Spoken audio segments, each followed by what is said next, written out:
Hello, ኢሳት ቴሌቪዥን Hello ማን እንበል ከየት ነው? ሄሎ ኢሳት ኢሳት ነጻ የህዝብ ሚዲያ ወትሮም ቢሆን የህዝብ አይንና ጆሮ እንደመሆኑ ይህንን የህዝብ ቅሬታ ማስተናገጃ መድረክ አሰናድቷል። በዚህም ያጋጠሙትን ወይም ያስተዋሉትን የመልካም አስተዳደር ችግር፣ የሙስናና የጉዳይ ገዳዮች ጉድኝት፣ የመብት ጥሰትና ስልጣንን ያላግባብ የመጠቀም ጸረ ዲሞክራሲያዊ አሰራሮችን ይጠቁሙን። የሚመለከተውን የመንግስት አካል በማነጋገር ተጠያቂነት የሚሰፍንበትን መፍትሄ እናፈላልጋለን። በስልክ ቁጥሮች 0901 4588 45 ወይም 0901 45 11 45 በተጨማሪም በ0944 02 11 11 በ0906 77 42 92 ይደውሉ። ልናስተናግደው ዝግጁ ነን። ኢሳት ነጻ የህዝብ ሚዲያ። ጤና ይስጥልኝ ውድ ተመልካቾቻችን፣ ከኢሳት ነጻ የህዝብ ሚዲያ ለሰዓቱ የተዘጋጁ ዜናዎች ይዘን ቀርበናል። ከዜናዎቹ ጋር ሰላማዊት ሙሉጌታ ነኝ። አብራችሁን ቆዩ።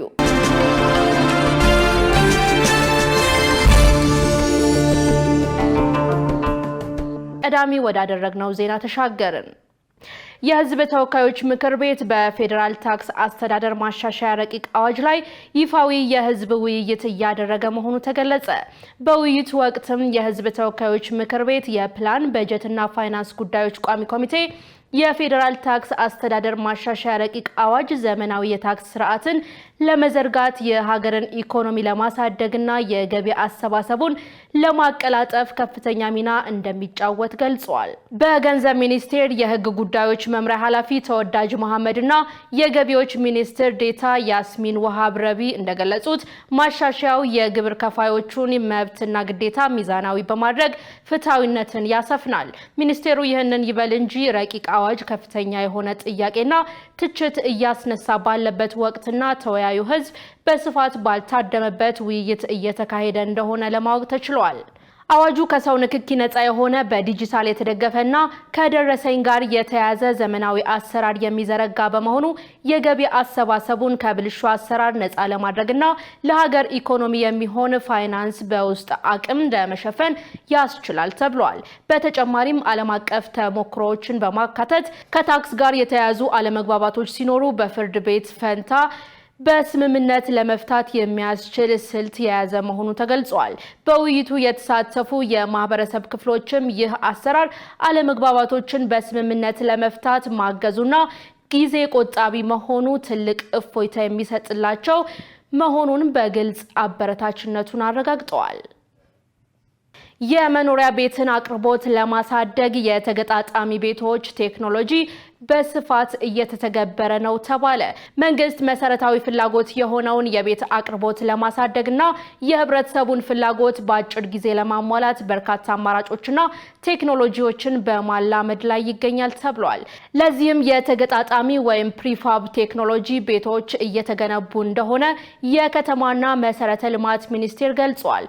ቴክኖሎጂውን ወደ ሀገር ውስጥ ያላመዱት ኢንጂነር ብርሃኑ ካሳ እንደገለጹት ከ8 ዓመታት በፊት የባለቤት መብት እውቅና ያገኘው ይህ ቴክኖሎጂ በአሁኑ ወቅት ደረጃ ወጥቶለት በሀገሪቱ ከተሞችና የገጠር ቀበሌዎች በስፋት እየተተገበረ ይገኛል ብለዋል። ቴክኖሎጂውን ይበልጥ ለማስፋፋትም ለቴክኒክና ሙያ ተማሪዎች የሚሆን ስርዓተ ትምህርት ተቀርጾ ስልጠና እየተሰጠ መሆኑን ጠቁመዋል። የዘርፉ የጉብኝት ተሳታፊዎች ቴክኖሎጂው ለቀጣይ እድገቱ ይበልጥ እንዲሰፋ የተለየ ማምረቻ ቦታ እንዲዘጋጅለት፣ የላቦራቶሪ ፍተሻ ማረጋገጫ እንዲኖረው እንዲሁም የገበያ ትስስርና ከማህበራት ጋር የተቀናጀ አሰራር እንዲፈጠር ምክር ሀሳባቸውን ለግሰዋል ሲል ያስታወቀው የተቋሙ መረጃ ነው።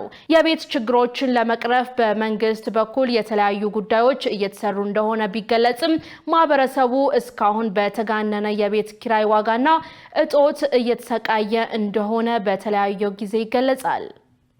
የጽሁፍ መዛግብትን ወደ ዲጂታል ስርዓት የመቀየር ፕሮጀክት ተጀመረ።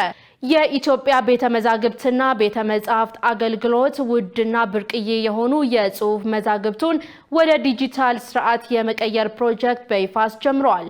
ለፓይለት ፕሮጀክት ከ126 ሚሊዮን ብር በላይ ወጪ የተደረገ ሲሆን በመጀመሪያ ምዕራፍ 20 ሚሊዮን ገጾች በዲጂታል መንገድ ለመቅረጽ ታቅዷል። በማስጀመሪያ ስነ ስርዓቱ ላይ የተገኙት የባህልና ስፖርት ሚኒስትር ሸዊት ሻንካ ይህንን ውድ ሀገራዊ ሀብት ወደ ዲጂታል ስርዓት ማሸጋገር ለመጪው ትውልድ የምትሆን ጠንካራ ኢትዮጵያ ለመገንባት ትልቅ አዎንታዊ አስተዋጽኦ አለው ብለዋል።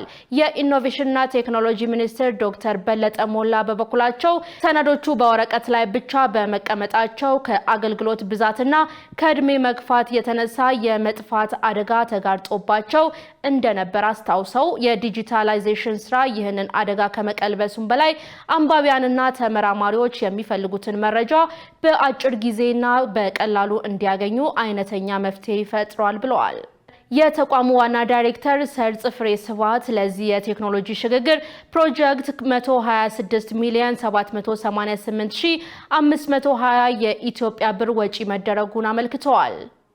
በኤሌክትሪክ መሰረተ ልማት ላይ የተፈጸመ ያለው ወንጀል አሳሳቢ ደረጃ ላይ ደርሷል ተባለ።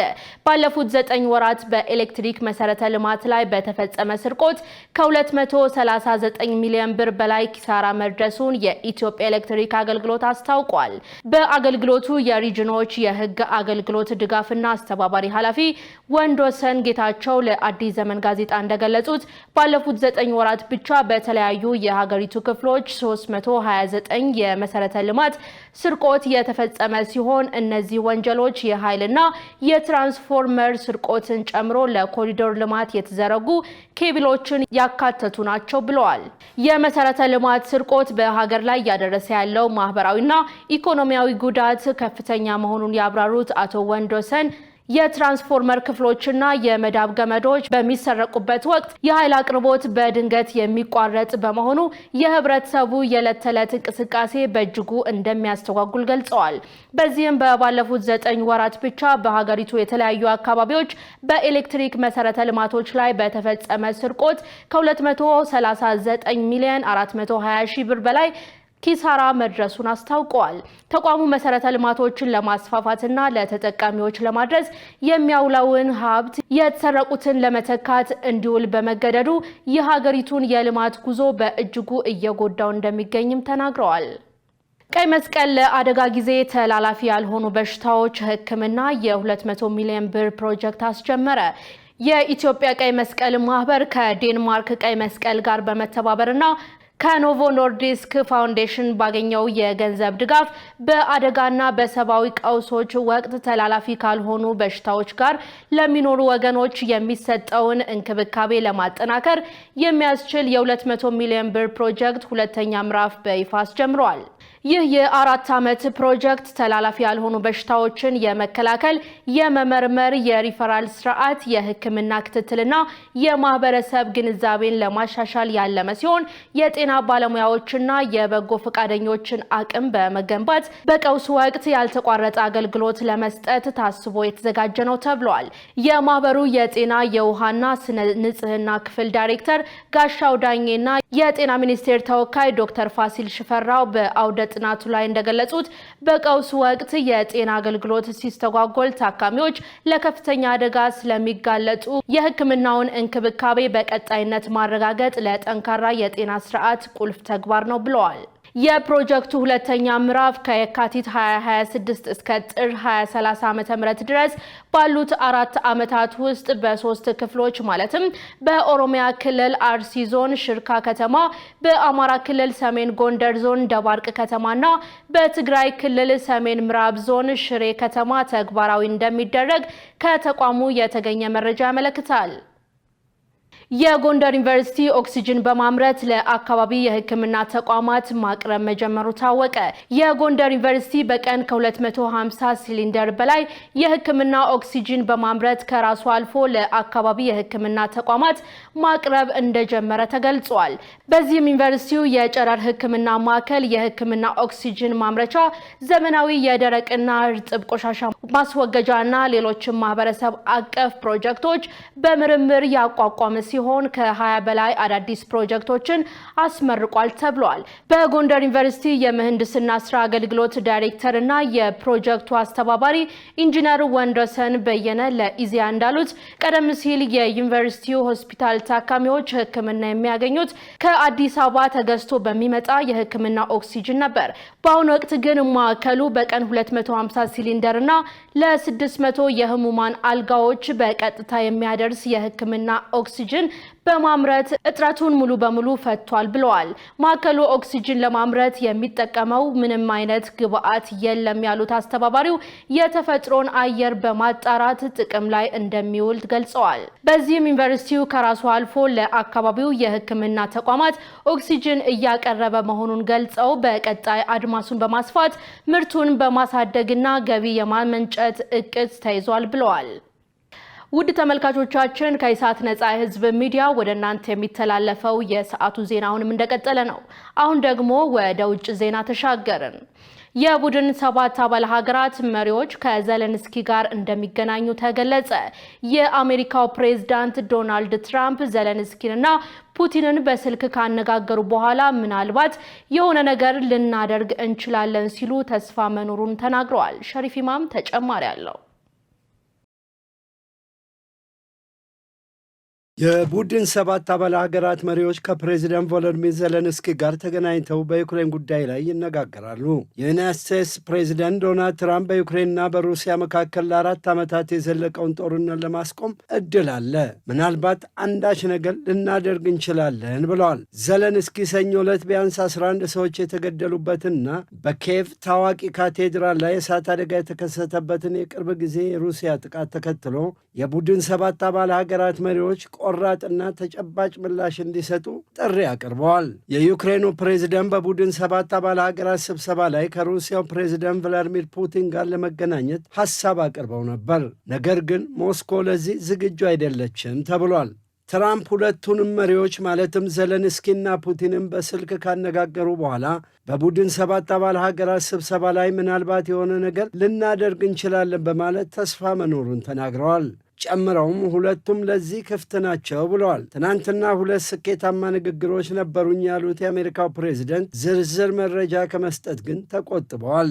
የብሪታንያው ጠቅላይ ሚኒስትር ኬር ስታርመር ከቡድን 7 አባል ሀገራት ስብሰባ ቀደም ብሎ እንዳሉት እንግሊዝ የበለጸገ ዩራኒየም ለዩክሬን የኒውክሌር ኃይል ጣቢያ ትሰጣለች፣ በሩሲያ ላይም አዲስ ማዕቀብ ትጥላለች ብለዋል። የግብፁ ፕሬዝደንት አብዱልፈታህ አልሲሲ፣ የኳታሩ አሚር እና የተባበሩት አረብ ኤሚሬቶች ፕሬዝደንት ኢራንን አስመልክቶ በሚደረገው ልዩ ስብሰባ ላይ ይገኛሉ ተብሏል።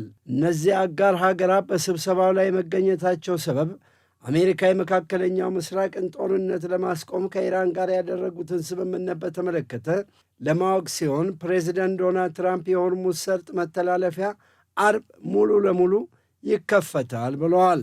ለ3 ቀናት በሚቆየው የቡድን 7 አባል ሀገራት የመሪዎች ጉባኤ የተቃውሞ ሰልፍ እየተካሄደ ነው።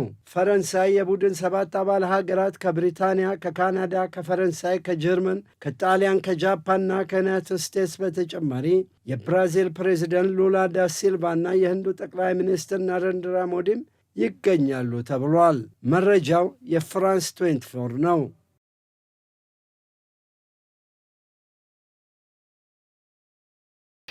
ውድ ተመልካቾቻችን ከኢሳት ነጻ የህዝብ ሚዲያ ወደ እናንተ ሲተላለፍ የነበረው የሰዓቱ ዜና ተጠናቋል።